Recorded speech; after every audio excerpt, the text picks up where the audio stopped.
तो नमस्कार, हेलो दोस्तों, मेरा नाम है सतीश। आज हम एक्सप्लोर करेंगे सारनाथ को, जो कि महात्मा गौतम बुद्ध जी के इतिहास से जुड़ा हुआ है और अशोक काल का अवशेष देखने को मिलता है यहाँ पे। तो चलिए मिलके एक्सप्लोर करते हैं।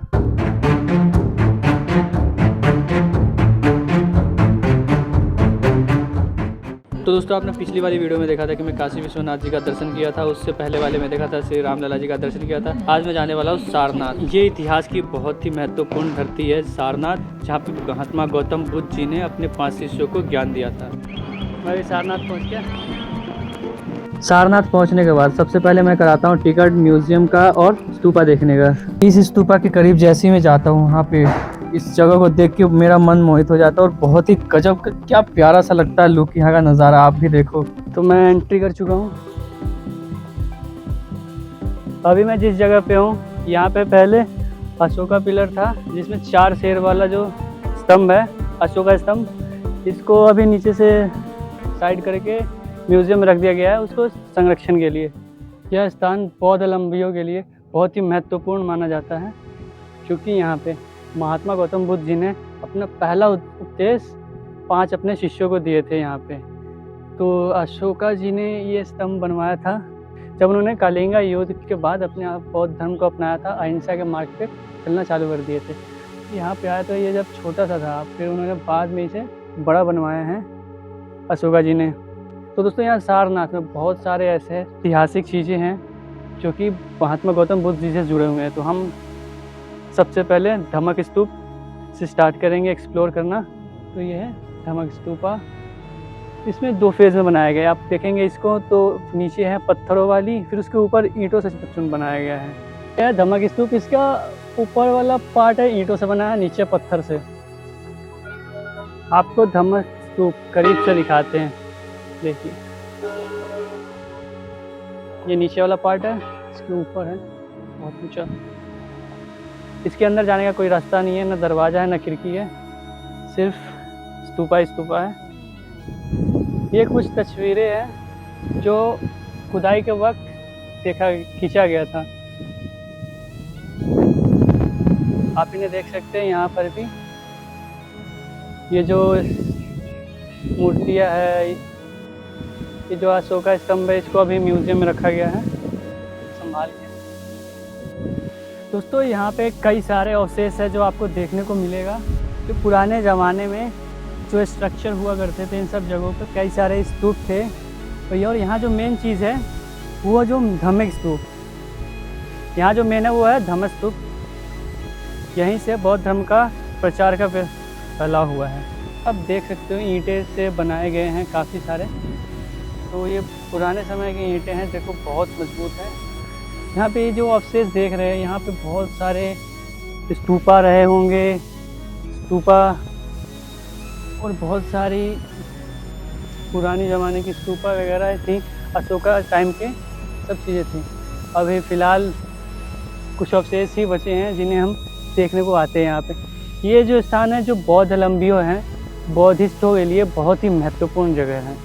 ये यहाँ पे देश विदेश, China, Indonesia, Korea, Japan, Tibet, इन सब जगहों से बौद्धिस्ट लोग आते हैं और इसको विजिट करते हैं।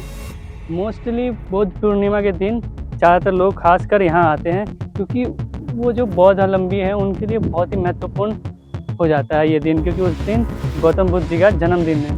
तो आपको यहाँ पे काफ़ी ज़्यादा भीड़ देखने को मिलेगी, पर्यटक देखने को मिलेंगे जो विदेशों से आते हैं।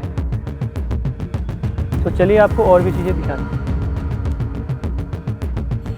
यह है म्यूज़ियम, अभी हम जाएंगे इसके अंदर। अभी हम हैं आर्कियोलॉजिकल म्यूज़ियम सारनाथ। म्यूज़ियम में हमें कई सारे अवशेष देखने को मिलते हैं, जिसमें अशोका काल का बहुत सारे अवशेष थे, जिसमें मूर्तियाँ, स्तूपा, काफ़ी सारी चीज़ें, पिलर वगैरह टूटी हुई थी इसमें, जो सब टूटा फूटा इन सब में म्यूज़ियम में रखा हुआ है। जैसे गौतम बुद्ध जी के कई सारी मूर्तियाँ थी अशोका टाइम पीरियड के। म्यूज़ियम को विजिट करने के बाद मैं पहुंचता हूं थाई मोनेस्ट्री। इस टेम्पल का स्ट्रक्चर बोल लो, बनावट बोल लो, थाईलैंड की जैसा ही है। यहाँ पे गौतम बुद्ध जी की एक भव्य सुनहरा मूर्ति है, जिसे देखने काफ़ी दूर से लोग आते हैं। गौतम जी की इन मूर्ति को देखने के बाद मैं पहुँचता हूँ सिल्क साड़ी की फैक्ट्री में, जो कि बनारस में बहुत ही ज़्यादा फेमस है। अगर आप बनारस को जानते हैं तो बनारसी साड़ी को ज़रूर जानते होंगे। बनारसी सिल्क साड़ी की फैक्ट्री में हम जाते हैं, वहाँ पे विज़िट करते हैं किस तरीके से कारीगर काम कर रहे हैं और क्या क्या तरीके का प्रोसेस है जो साड़ी बनाते हैं। बनारसी सिल्क साड़ी की पहचान और इनकी कारीगरी और इनके कारीगर कैसे काम करती है, इन सब चीज़ों को समझने के बाद मैं इनकी शॉप से एक साड़ी बाय करता हूँ, जो कि मुझे 500 रुपये का पड़ता है। बहुत ही बढ़िया कढ़ाई का था। इसके बाद मैं एक और स्तूपा विज़िट करता हूँ जिसका नाम पड़ता है चौखुंडा स्तूपा। सारनाथ में हम अब चौखंडी स्तूप आ गए हैं। ये देखिए,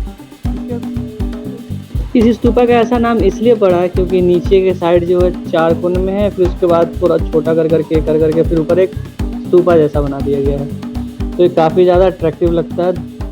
टूरिस्ट लोग यहाँ पे भी आते हैं, विजिट करते हैं, देखते हैं, उन्हें अच्छा लगता है। इस स्तूपा को विजिट करने के बाद मैं जाता हूँ एक बुद्धा जी की बहुत बड़ी स्टैचू है उनके पास।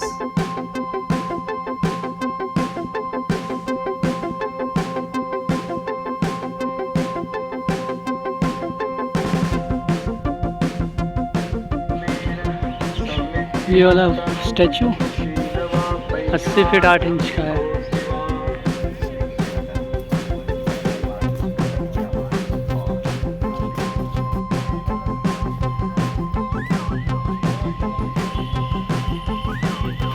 तो दोस्तों अब मैं पहुंच चुका हूं सारनाथ बौद्धिस्ट टेम्पल। दोस्तों मैं आपको बता दूं, पर्सनली ये मंदिर मुझे बहुत ही गजब का लगा। तो चलिए आपको अंदर से दर्शन कराते हैं बुद्धा जी का। और आप देखिएगा इस मंदिर के अंदर बहुत ही गजब का है जो कलाकृति किया गया है दीवारों पे।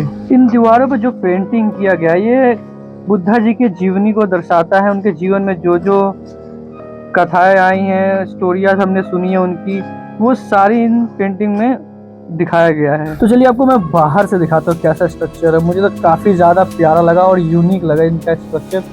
ये बाहर से बहुत ही गजब का मंदिर लगता है। और साथ में ही एक पीपल का वृक्ष है जहाँ पे मुझे बताया गया है कि यहीं पे तो गौतम बुद्ध जी ने अपने 5 शिष्यों को अपना उद्देश्य दिया था। और यहाँ से इस मंदिर का नज़ारा बहुत ही गजब का लगता है। ये देखो, बहुत ही प्यारा।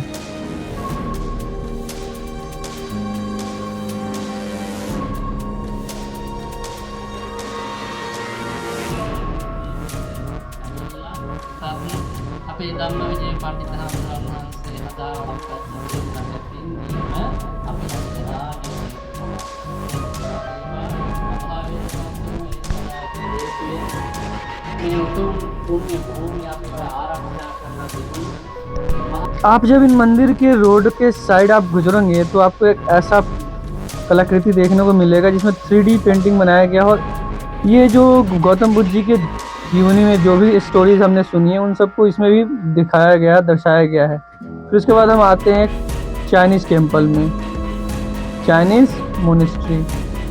तो यहाँ पर भी बहुत ही प्यारा मूर्ति वगैरह है, स्ट्रक्चर बनाया गया था। देखने में अच्छा लगता है ये सब चीज़ें।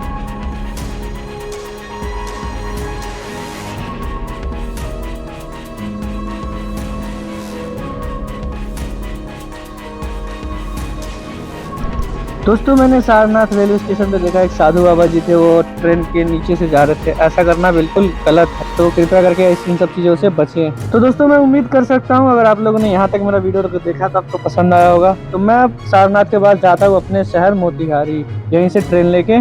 तो दोस्तों वीडियो अगर अच्छी लगी है तो चैनल को सब्सक्राइब करके एक प्यारा सा कमेंट जरूर कर देना। फिर उसके बाद अपने दोस्तों में शेयर कर देना कि उन्हें पता चले कि हमारे देश में कैसा कैसा इतिहास रहा है। तो मिलते हैं नेक्स्ट वीडियो में। ख्याल रखिए अपना और अपने परिवार का।